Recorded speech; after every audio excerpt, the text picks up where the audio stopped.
Lost my balance, the dog just attacked me. For the first time, the victim of a vicious dog attack is speaking out as the dog's owner fights to save the life of that pit bull. Good evening, I'm Mark Brown in for David Ono. And I'm Colleen Sullivan. Welcome to Eyewitness News on LA56. President Obama says the U.S. will get much more aggressive in responding to Ebola cases in the U.S. This as fears are growing tonight. That second healthcare worker is now being treated for the virus and could have spread the infection further. Eyewitness News reporter Jory Rand is live in the Satellite Center with what we know tonight. Jory?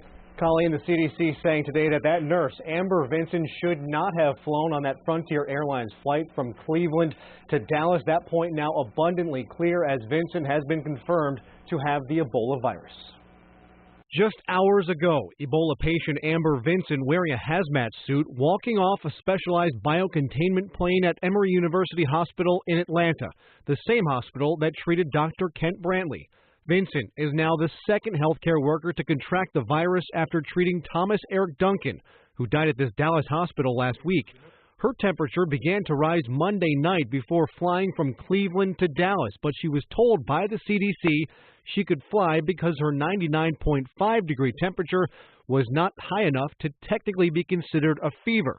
That decision now deemed a mistake. Because at that point, she was in a group of individuals known to have exposure to Ebola.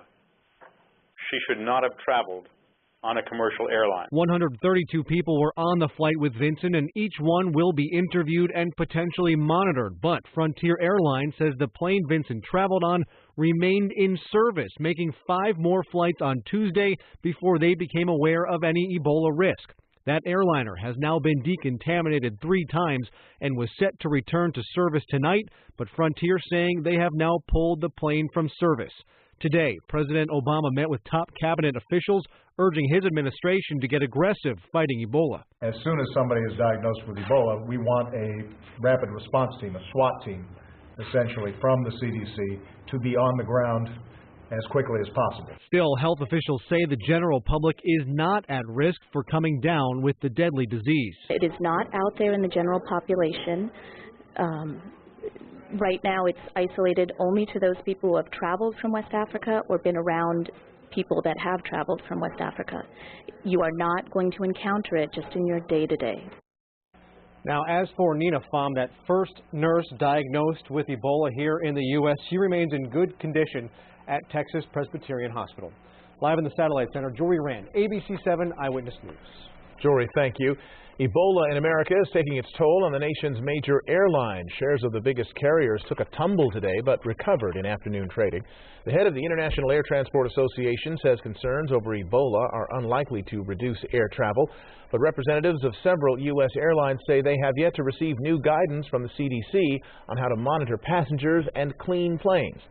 As government health officials scramble to retrace the steps of the second nurse who contracted Ebola, a new ABC poll reveals Americans have a deep fear of Ebola in this country. People have a lot of questions about what Ebola is and how they can protect themselves. Health specialist Denise Tador has some answers. On the streets of Burbank, word of a third person infected with Ebola in the U.S. has many people concerned about how it spread. Ebola is not airborne, so it's not like the flu or a cold. But one study shows Ebola can survive outside the body, which concerns Jeanette Partita of Burbank. How long does Ebola live on surfaces? Lab studies show the virus can survive for up to 6 days on surfaces. But in the real world, experts say sweat droplets cannot transfer the disease. But steer clear of surfaces covered in infected blood. Even though Ebola is not transferred through air, many people are still concerned about travel. How do you protect yourself when you're in an airplane? Infectious disease experts say to protect yourself, wipe down any surfaces you're going to touch with disinfectant wipes. Do not touch your eyes or nose, and do not make direct contact with sick people around you. Doctors say Ebola is only contagious when someone is showing symptoms such as fever, flu-like body aches, abdominal pain, and then vomiting, diarrhea, or bleeding.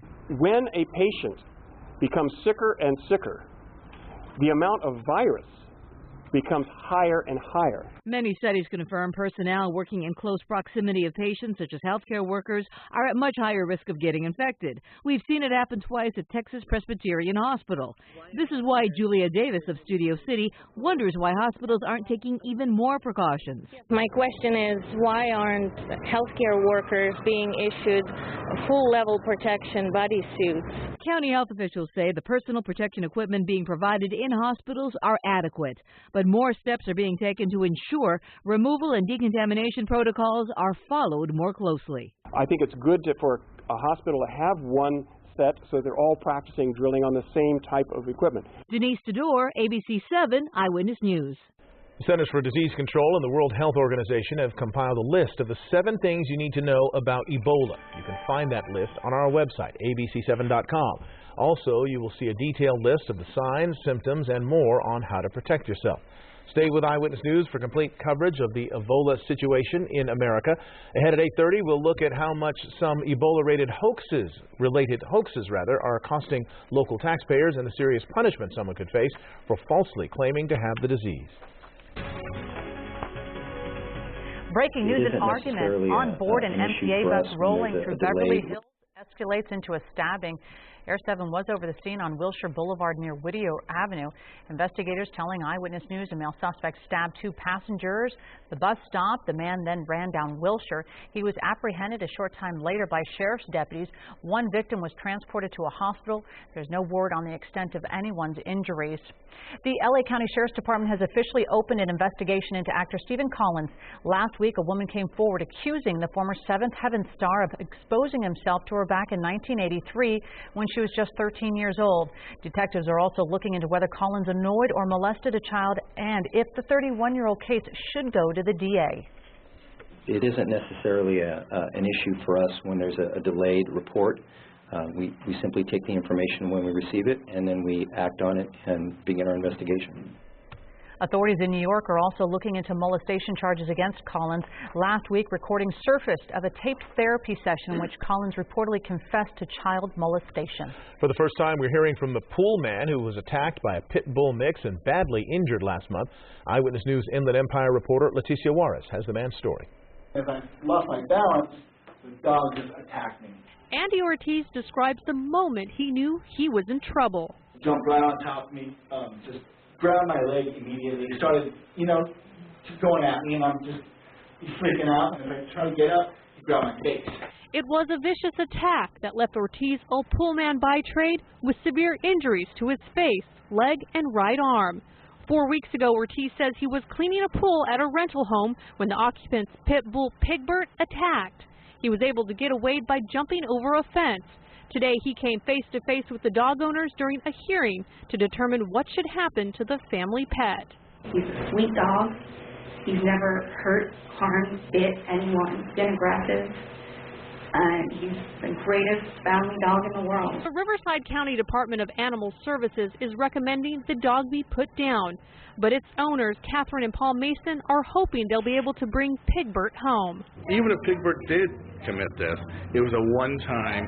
We have responsible owners that are willing to take further precautions more than they already have. But Ortiz believes he narrowly escaped with his life and doesn't want anyone else to suffer a similar or worse fate. Since the attack, Ortiz has not been able to work and will need additional surgeries to repair the muscle and tissue damage to his arm. It's tough. It's going to be tough. It's going to be a long road back, but we'll get there. Leticia Juarez, ABC7 Eyewitness News.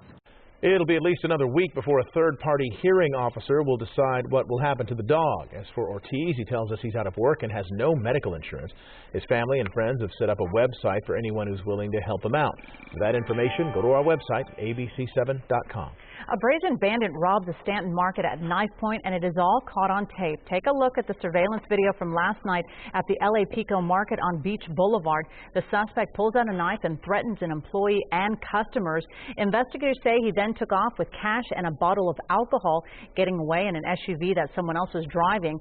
Anyone with information can call Orange County Crime Stoppers at 855-TIP-OCCS. That is 855-847-6227. And boy, Boy, oh boy, was it a pretty nice morning today. A lot of cloud cover. Jonathan Novak, you're even talking some drizzle. Yeah, we had actually a tenth of an inch recorded north of Ventura. Believe that or not, 100 of an inch around Corona happened to accumulate. Even though we're dry tonight, we don't really have much beyond that, but that's what we were expecting, just real thick, low cloud cover. This was from earlier this morning, and you see from LA up to the northern portions of our Southern California areas where the clouds really stuck around, were really thick, and they're going to be rolling back in tonight.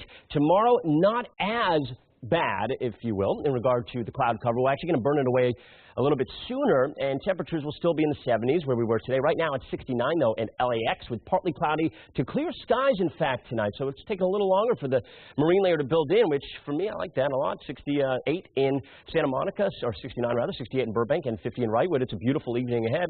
For tomorrow, this is what you can expect. Another cloudy start. We'll try to push the clouds out a little bit sooner for the inland areas, so we'll go with 65 in downtown with partly cloudy skies, and noon it looks fantastic. 72 below average. Still kind of a cool day, and we have more rain chances in the forecast. I will tell you when that happens, coming up in the 70s. All right, Jonathan, thank you. You're welcome. Advances and defeats on both sides in the fight against ISIS. Iraqi police say ISIS has surrounded one of Iraq's largest air bases in Anbar province, west of Baghdad. ISIS released photos which shows the base near Ramadi. It also released video of fighters seizing military equipment in Mosul. Meanwhile, the U.S. military says it has launched 18 airstrikes overnight near the contested Syrian city of Kobani. General Martin Dempsey, chairman of the Joint Chiefs of Staff, says it believes several hundred ISIS fighters were killed. He also says he doesn't anticipate reintroducing large ground combat forces into Iraq, but that circumstances in war can change. Up next, a shark feeding frenzy you have to see to believe. Plus, a so-called hero cop opens fire on an unarmed driver. Why, she says, she had to fire her weapon through a man's windshield. And controversy over some popular Halloween costumes. Should people really be making light of the Ebola situation?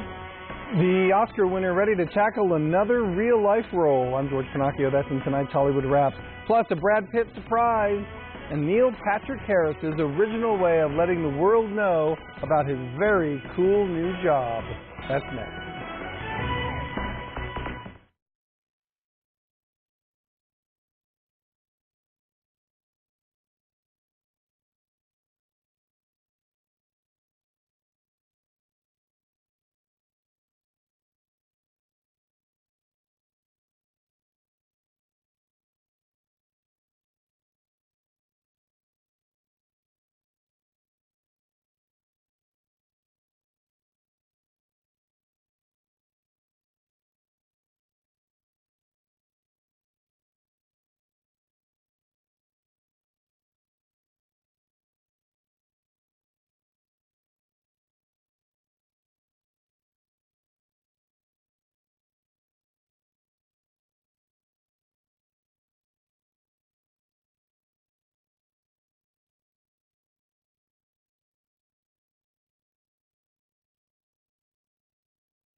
Feast your eyes on this, a shark feeding frenzy along the shallow shore of North Carolina.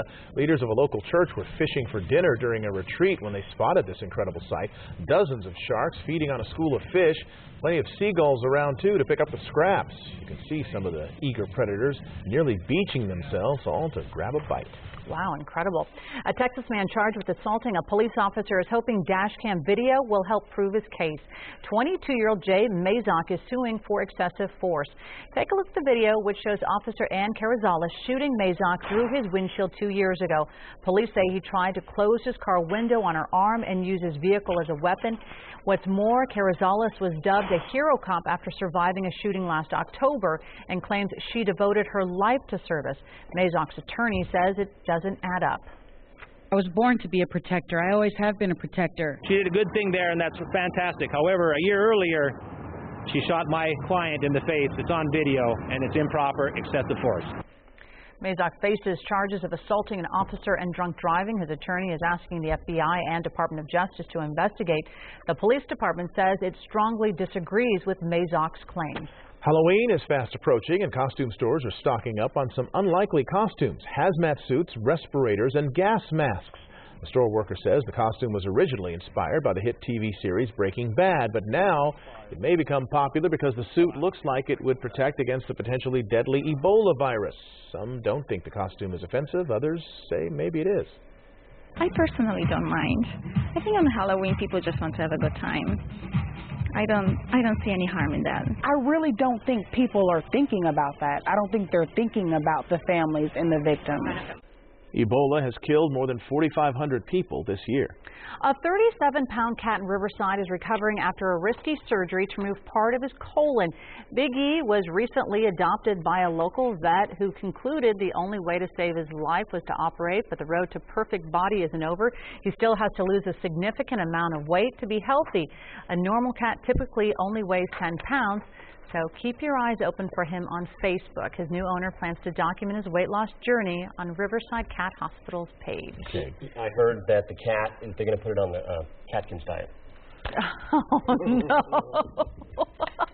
Jonathan Novak, he's here all week. That was good. Just now came up with that. Thank you. All right. Well, we're letting that simmer. I like how we're letting that simmer. Let that kind of sit there. Live Megadopoulos 7000 HD. Okay. You go for it. Hey, it was a cloudy start today. George, just stoic. I love it. Live sweep heading around. We are dry tonight. We actually had some measurable rainfall to the northern areas north of Ventura today, but that's because the clouds were exceptionally thick and stubborn this morning in that portion of the area. Everybody else saw the clouds clear away, and you saw, maybe some mist in the morning, and then we had some sunshine in the afternoon, and it was a coolish day. Temperatures were at 78 in downtown. Normally we're at 79, and we had a beautiful, beautiful time lapse as we look at the sunset here from our Burbank camera. That's very nice. Okay, 69 Long Beach, and it looks like tonight's going to be another night just like last night. We're going to wake up in the morning with some cloud cover at the coast and pushing all the way to many of the inland spots, but it will probably be burning away a little bit sooner.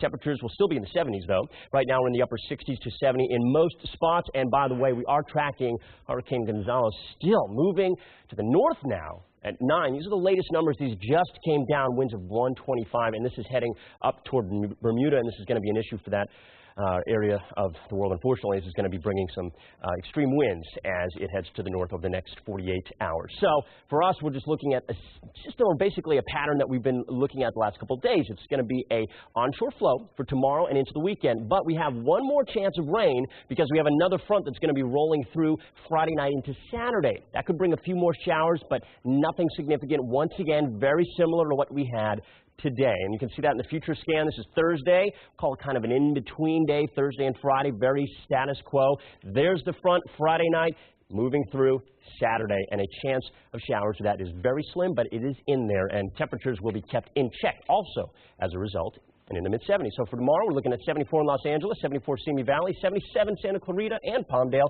and Ontario and San Bernardino and Riverside. It's a popular number there. Lucky sevens for you guys. Very good. 70 forecast. Checking out LA Metro and Orange County, powered up by AccuWeather, lower to mid-70s for 3 days. Chance of rain, a little bit of drizzle on Saturday is possible. Sunday on, it looks good. Temperatures staying below average, though. Kind of a cool forecast overall. Valleys, IE, you as well are in the mid-70s. Morning clouds, afternoon sun, and a chance of drizzle on Saturday, and then into the upper 80s by next Tuesday, or the 70s, I should say, by next Tuesday and Wednesday. The mountains, you're stuck in the 60s with very cold mornings. In fact, by next Wednesday, you're only topping out at 59 for a high. So a chilly next week for you guys, but we're going to keep it dry. And then the high desert, fair to partly cloudy, temperatures in the 70s. We have another look at the forecast coming up in a few minutes. All right, Jonathan, thank you. We'll see you then. In tonight's Hollywood Wrap, Oscar's new ringleader. Plus the passing of a prolific actress at a young age. Here's George Finocchio with the details. George? This one came as a surprise to a lot of us. Elizabeth Pena enjoyed a career that spanned nearly 4 decades. The 55-year-old actress passed away last night here in Los Angeles. Pena died of natural causes after a brief illness. She worked on the big screen in such films as La Bamba and recently on television, guest starring as Sofia Vergara's mother on Modern Family. She is survived by her husband and 2 children. He hosted the Tonys 4 times, the Emmys twice, and now Neil Patrick Harris is getting ready to host the biggest award show of all, the Oscars. I'm in. Nice.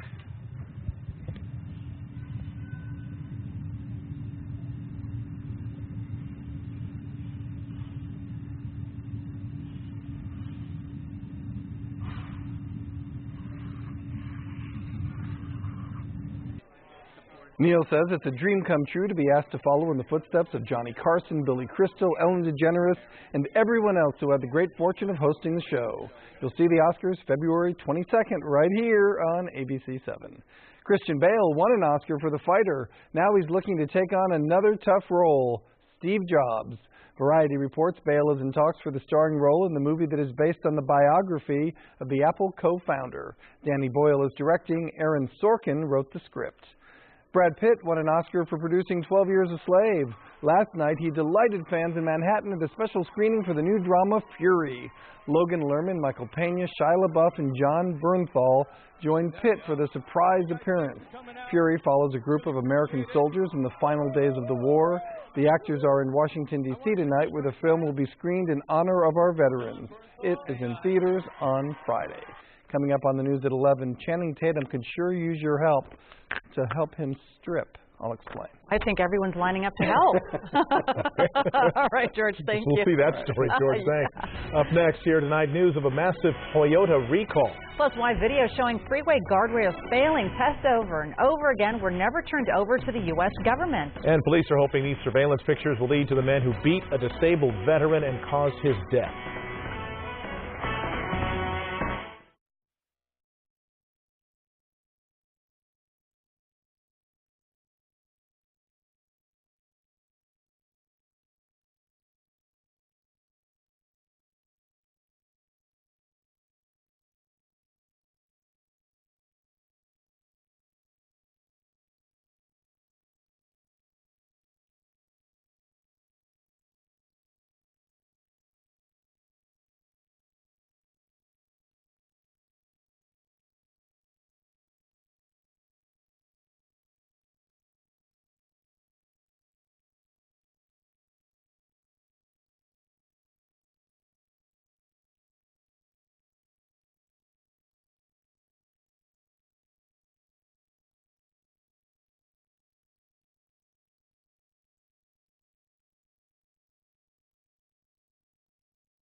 You were supposed to be there on tape. What? Oh, yeah. Did they not air that? I don't know. I spent time putting that together for them. Okay. I watched the whole thing. I logged the whole movie. Yeah. So I'd have stuff to play. Yeah. And I figure, again, So the message of the movie is a great message. Great. Even if the movie is not. Did he speak? I don't know. We never went. Oh, I see what you're saying. Oh, Once it was man. in San Pedro. Unbelievable. And we went to downtown and we couldn't get there. So instead we covered Screamfest. I cannot believe that they speak. Thanks. This is my last thing I'll ever buy from Groupon. Because I hate Groupon. I don't even know. Is it a... It doesn't matter what fabric it is. $15 for this.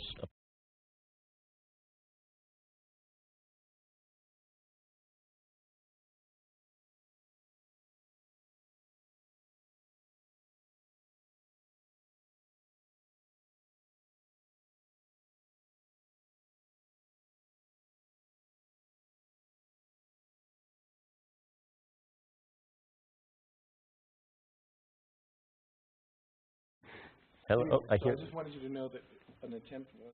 I know. You're great. That's great. I'll show you though first. I'd like to see the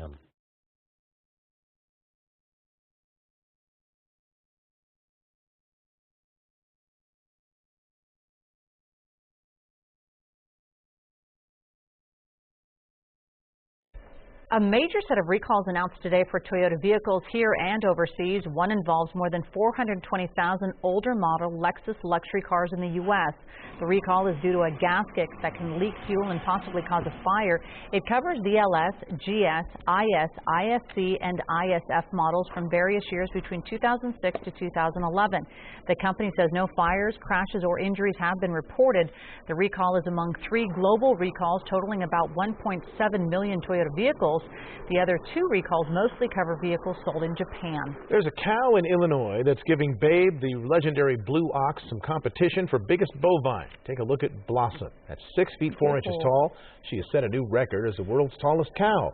Her owner, Patty Hansen, posed for pictures of Blossom this week for the 2016 Guinness Book of World Records. Hansen has kept her as a pet ever since she was a calf 13 years ago. She went after the world record after veterinarians constantly noted Blossom's 1-ton size. Hansen wants to turn Blossom's story into a children's book. Aww. Well, we are updating the evening's top stories next at 8:30, including the very latest on the Ebola scare. Plus, Ebola hoaxes are costing local taxpayers money. Now the punishment some pranksters could face. And a new president pro tem of the state senate is sworn in at the Disney Concert Hall. But who's paying for the $50,000 soiree?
Live from ABC7, this is Eyewitness News at 8:30 p.m.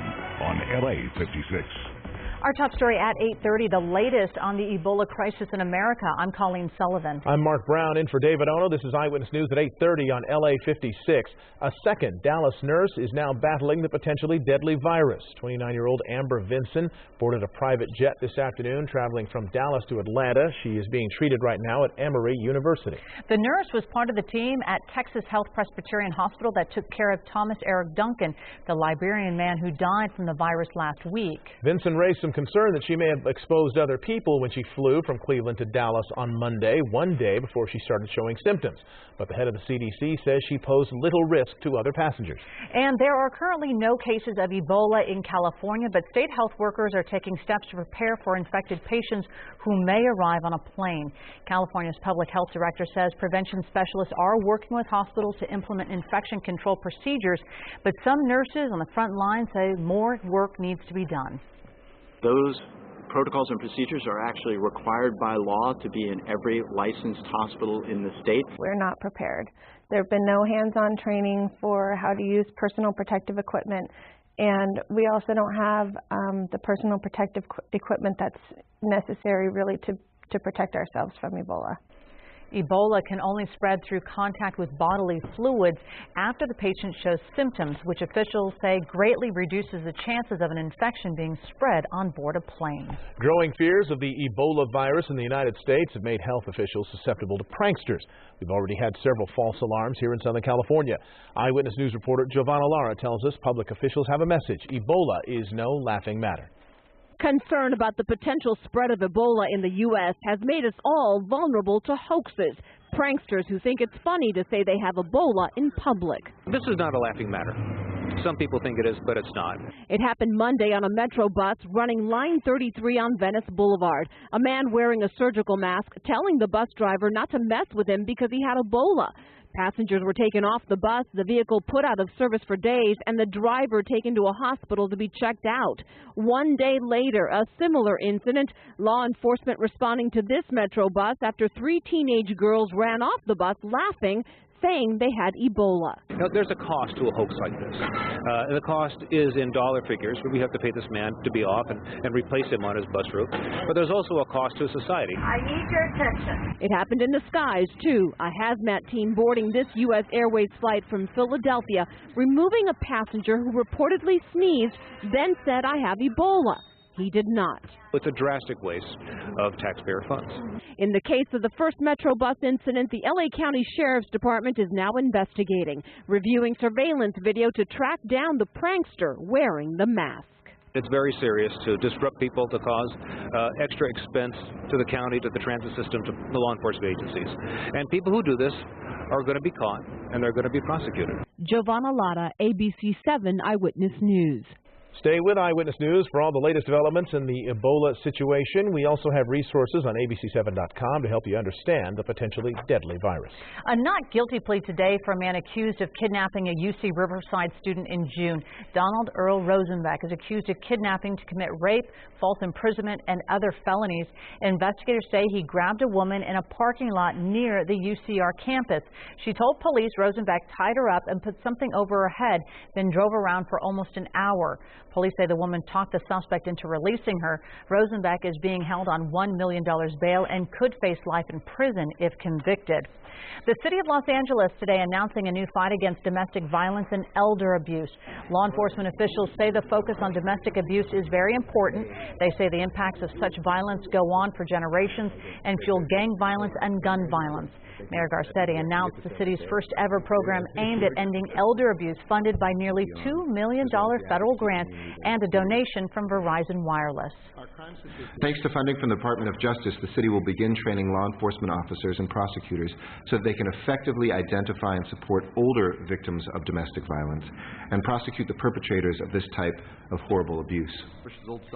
Glenn Eggert, the Verizon Wireless, says domestic violence thrives on silence, so the company has launched a campaign. Post a message of hope and inspiration about domestic violence survivor and use hashtag Voices Have Power and Verizon Wireless will donate $3 to end domestic violence. Americans have already raised $320,000 with their posts. A disabled Navy vet on an electric scooter beaten to death in Hollywood. Tonight, police are hoping surveillance video will help catch his killers. A reward is also being offered in this attack, which happened on the corner of Hollywood and Highland. Eyewitness News reporter John Gregory heard the family's desperate plea. Surveillance video captured these images of two men walking down Hollywood Boulevard. Police say they're suspects in the murder of Louis Rodriguez, the disabled Navy vet who was assaulted on September 21st. A dispute occurred between Mr. Rodriguez and the assailant in this case, and the assailant then assaulted Mr. Rodriguez, which led to his death. So that's what we know so far, and we're just looking for some help. Police don't know what sparked the confrontation. Rodriguez was leaving a music festival with his dog when it happened. Authorities say he was knocked from his electric scooter and then hit his head on the pavement. Family members are hoping somebody out there recognizes the suspects. If there's any witnesses, please come forward. My brother did not deserve to die this way. He was full of life. He had a long life to live still. City Councilman Mitch O'Farrell's also hoping to jog some memories with a big reward. He's introduced a motion to offer $50,000 in the case. We cannot stand by and look the other way and tolerate such an obvious, terrible act of aggression and just a complete disregard for human life. Now, Councilman O'Farrell introduced the reward motion today. It could be voted on by Friday by the full City Council. Meanwhile, police are asking anybody who recognizes those photos to contact the LAPD. From downtown Los Angeles, John Gregory, ABC7 Eyewitness News. In the Middle East, new tensions tonight as hundreds of Muslims hit the streets to protest restricted access to Temple Mount in Jerusalem. Israeli police are restricting men under 50 from the site sacred to both Muslims and Jews. Police say it's for security reasons. Palestinian Prime Minister Rami Abdallah has called for international support to ensure Muslim worshippers have access to Temple Mount. Meantime, Israeli police say 3 officers were wounded in a confrontation with Palestinian protesters. 4 people were arrested.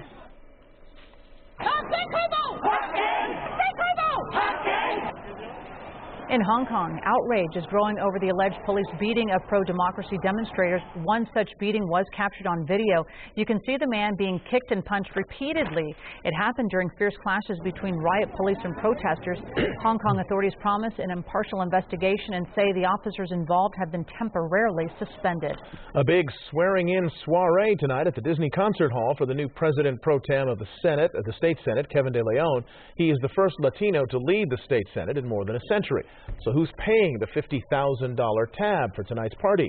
Eyewitness News reporter Alex Michelson takes a closer look. It's a ceremony full of pomp and circumstance. Around 2,000 people fill the Walt Disney Concert Hall, and a who's who of officials are in place for an inauguration. I, Barack Hussein Obama. It's not a presidential inauguration. I, Jerry Brown.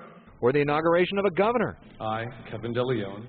But the inauguration of Kevin De Leon as Senate President Pro Tem. It's an exciting day, I think, for Los Angeles and California. Butterflies in my stomach. Past Senate President Pro Tems were always sworn in during low-key ceremonies inside the Capitol. But De Leon is breaking with tradition. I want to sort of democratize it, make it more open. De Leon is the first Latino in this position since 1883.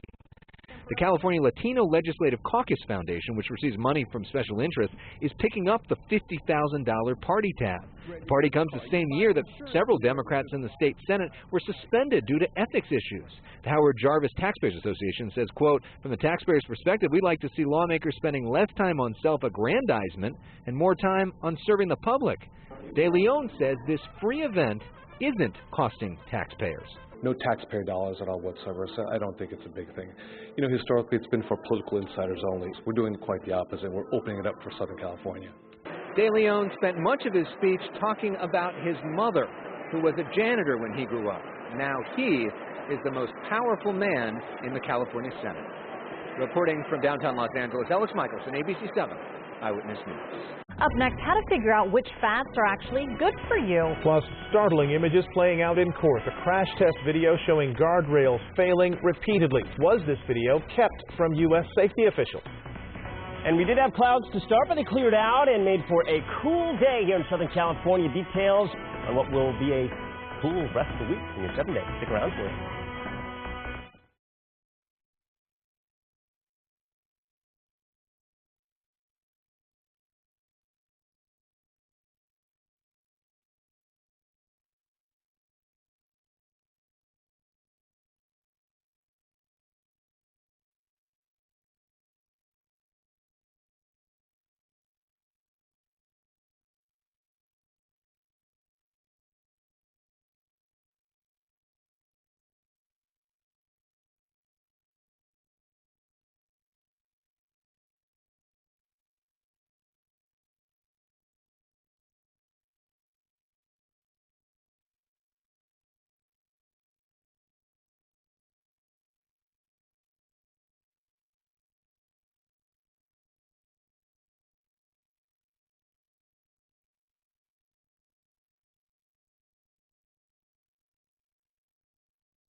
New developments in an ABC News investigation into highway guardrails blamed for causing a series of deadly crashes. Tonight, what the guardrails manufacturer is revealing in court about 5 separate crash tests. ABC's Brian Ross has the details. Oh my God. I'm really died. Despite a growing number of horrific accidents in which guardrails have speared through vehicles, I've lost my legs in a wreck. the company that makes the guardrails, Trinity Industries of Texas, has maintained there is no safety problem. As seen in this animation, what's called the end terminal of the guardrail is supposed to absorb the impact when hit by a vehicle, curling or peeling the guardrail off to the side. And Trinity has used this crash test video to persuade government officials that the guardrails work as designed, even after modifications to the original design. But today, in a federal courthouse in Marshall, Texas, the company revealed for the first time the existence of 5 crash tests where the modified guardrails badly failed, one after another, as the guardrails were hit by vehicles head-on.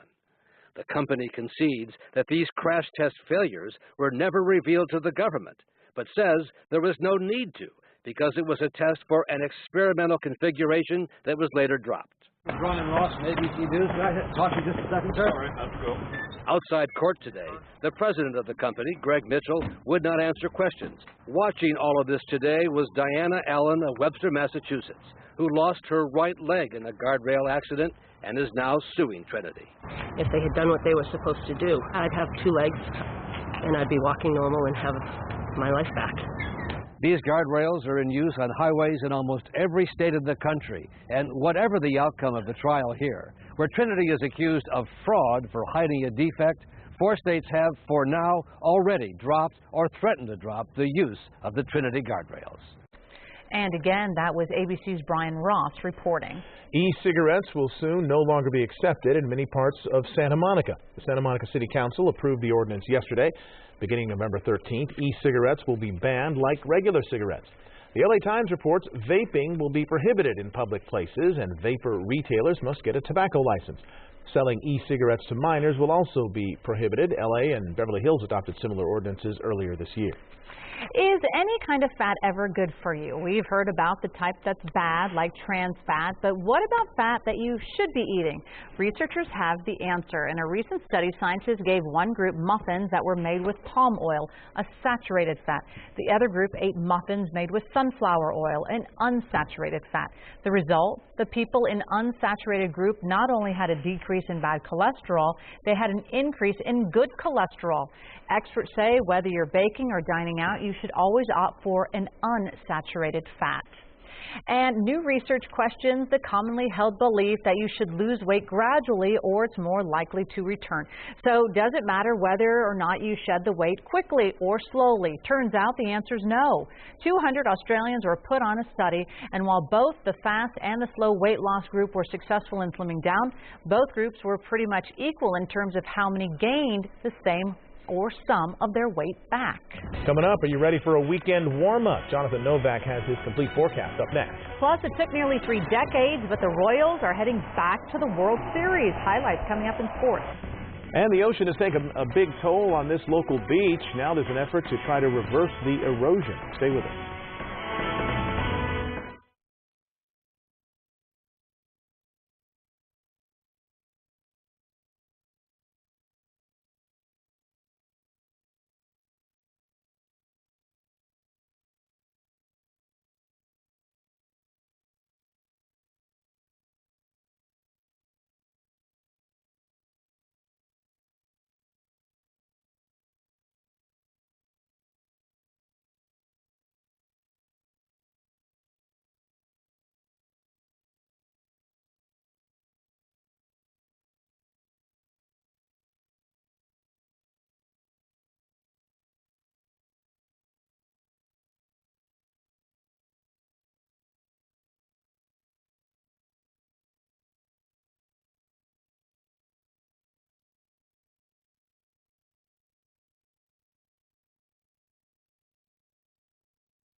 Orkin Pest Control ranks LA as the second most rat-infested city in the country after Chicago. But a new study finds its fourth-ranked New York rats you really need to worry about.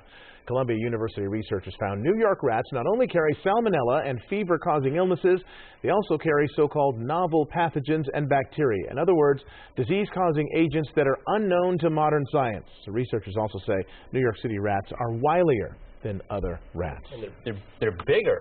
Yeah. And I was going to say, already let the cat or the rat out of the hat. Wow, out of the bag. They said they were going to put on the Ratkins diet, but instead they took out all the fried food and they put it on a low rat diet. Okay. Oh, so, no. Oh, nothing? no. No, that's not. well enough You should have just... Well, no, I'm keep waiting. going. Nothing? Where's George when I need him? Okay, folks, we have some changes in the weather. This is all from Carper. It's Carper who's telling me, for the producer, okay. Outside him, blame it on him. Thank you. Oh, why not? Fast enough. All right. Hey, how about a nice time lapse then for you instead? I can make that happen. All right. This is, that's Running Springs. Can you believe that, guys? That's actually from today with a low cloud cover hanging out. As the sun went down, we had some of those low clouds this morning as well, and they're going to be coming back for tomorrow. Okay. So, yeah, I have no interest. Leave well enough alone there. Live Meganopolis 7000 HD, live sweep heading around. No rain tonight. We're not expecting rain tomorrow, not even as we go into Friday, but maybe for the weekend. I'll show you that in just a second. But tonight's looking good. Marine layer is starting to come back, but hasn't yet done so. These are low clouds, a few over the mountains and up toward Oxnard, where you're going to be socked in tomorrow again. You guys had some real thick cloud cover today. 70 Malibu. Right now, downtown 69, partly cloudy skies at worst at the moment, but again, the low clouds will move in. Temperatures right now in the upper 60s, generally speaking, except, of course, Palm Springs at 82 and 51 up in Big Bear. I'm going to show you the forecast in just a second for our local area, but we talked about Gonzalo earlier on the Atlantic, so out in the Pacific, the Central Pacific, we have Ana, winds of 65 moving west at 9, heading it toward Hawaii, and as we go in through the next 2 to 3 days, we'll be strengthening into hurricane force as the forecast is going from the National Hurricane Center, approaching Hawaii and then dipping down to tropical storm force, still bringing some strong winds heading up to the northwest as we go through Friday into Saturday. For us, we're looking at a trough of low pressure still hanging out in the eastern Pacific, still giving us that onshore flow, and it's going to keep us cool. And then by Friday night into Saturday, we see this roll through. That's a front, and that's going to kick up a chance of showers Saturday. Its chance is pretty low, but it's there as that moves through. And you can see here the timing there is Saturday morning and the Saturday afternoon, and the chance is probably best, maybe 20-30%. A lot like what we saw today with thick cloud cover every morning from this point on through the weekend. Temperatures like this, too, mid to upper 70s throughout the Southern California area, and the 7-day forecast shows that is pretty persistent all throughout the next 7 days. LA Metro, Orange County, powered up by AccuWeather tonight. Lower 70s, chance of some drizzle on Saturday. Temperatures staying in the 70s, a little warmer for the weekend, but nothing too crazy. We're not actually going to get back to average until next Wednesday. Valleys, IE, you are mild. Clouds in the morning, afternoon sun, and a little drizzle on Saturday, and after that it is dry and nice and warm for you. The mountains staying in the 60s, cold mornings. Some clouds at the coastal slopes on Saturday. In the high desert, you guys have the good stuff, mid to upper 70s, and mostly sunny. Dallas has more on this forecast. I think he's got more rat jokes, hopefully. Coming up at 11. Yeah, I kind of doubt you don't that. Think he's going to leave That's that all right. He's a smart guy. Jonathan, thank you very much. Now sports. The Royals were practically left for dead in the wild card game before storming back to beat Oakland. Then they disposed of the Angels in 3 straight, and today they were looking for another sweep and a Major League record 8th straight postseason win in a berth in the World Series. Nothing stealth about what the Royals are doing this postseason. KC goes to work in the first inning. Runners on second and third. Eric Hosmer with a grounder to first. The throw goes home, but Alcides Escobar slides and knocks the ball out of Caleb Joseph's mitt, allowing another run to score. That's a 2-0 lead. Kansas has won all season with pitching and defense. KC up 2-1 in the 5th. J.J. Hardy with a rope to left field. Alex Gordon makes the lunge and grab, slams into the wall. And the Royals dominate the bullpen. The bullpen dominates again. They allow just 4 total bases in 16 innings in the series. KC returns to the Fall Classic for the first time since 1985. LA Galaxy star Landon Donovan nearing the final curtain of his legendary career. The 32-year-old Donovan will retire at the end of the Galaxy season, which will include playoff games this year. Donovan played his last game for Team USA last week, and Sunday night he will play his last regular season game at home for the Galaxy. The Pride of Redlands can't get too sentimental since the game has serious impact on the playoffs. I'll hopefully get a little bit of time after the game to appreciate it all. It's going to be hard for me to do that before the game because we're pretty excited about a big opportunity on Sunday. So after the game, we'll hopefully take it all in, but up till then, it's business. And so I'll take the energy in a positive way, and I'll put it out on the field, and hopefully it'll be a good night for everyone. The Galaxy end the regular season on October 25th in Seattle and begin the playoffs at home on November 9th. Port Hueneme Beach will soon get some tender loving care after years of erosion caused parts of the beach to rapidly disappear. Eyewitness News reporter Leo Stallworth spoke with local leaders and has more on how the federal government is stepping in to help. Over the last 6 years, Port Hueneme Beach has lost 7.2 million cubic yards of sand. Mayor Jonathan Sharkey says that's because of severe budget cuts hampering a sand restoration program. Now the federal government has refunded the project. When people talk about gridlock in Congress, does it affect you in your neighborhood? You bet it does. They've started pumping sand again. The thing is, we've got to keep this up for the next 3 years just to get back to where we should be. But this is an excellent beginning. It's long overdue. We live right across the street, and we love it here. The dredging began this week at Channel Islands Harbor. Sand is piped from a trap at the harbor to Wainimi Beach. It's a $12 million process that the government was supposed to fund every 2 years. The mayor says for this beach to be fully restored, Congress would need to spend at least $36 million over the next 3 years. After replenishing the sand, the mayor says the government needs to go back to dredging every 2 years to prevent the beach from ever eroding again. The mayor says the city has pumped in about $3 million of its own money over the years to repair damage caused by severe erosion of the beach. The city is currently repairing part of the pier and more. It's just unbelievable how much is gone. And then the city has gone and put all these rocks in here, the boulders, for a seawall to try to keep it from eroding the street away. When a private commercial port with jetties was built more than 60 years ago, it blocked the natural flow of sand from replenishing the beach, causing it to erode. After the Navy bought the port during World War II, the government took over funding a routine sand restoration project. This is federal responsibility. You have to take care of it. You know, it's like if your tree falls on your neighbor's house, you got to fix that. It's the same thing. And it doesn't matter how much you cut the budget. The sand is going to keep eroding. Dredging is expected to run through the first few weeks of February. In Port Wainimi, Leo Stallworth, ABC7 Eyewitness News. More news straight ahead here at 8:30 and ahead tonight on Eyewitness News at 11 on ABC7. Shocking video of two men who appear to be trying to shove another man off a moving train. Plus, Channing Tatum may need your help to watch him strip for the Magic Mike sequel. These stories and all the late breaking news on Southern California's #1 late newscast, Eyewitness News at 11 on ABC7.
And that is our report for tonight. Thank you so much for joining us for Eyewitness News at 8:30 on LA56. Law and Order SVU is next on LA56. Eyewitness News continues at 11 p.m. on ABC7 and anytime on ABC7.com. See you tomorrow night at 8 right here on LA56. Have a great night.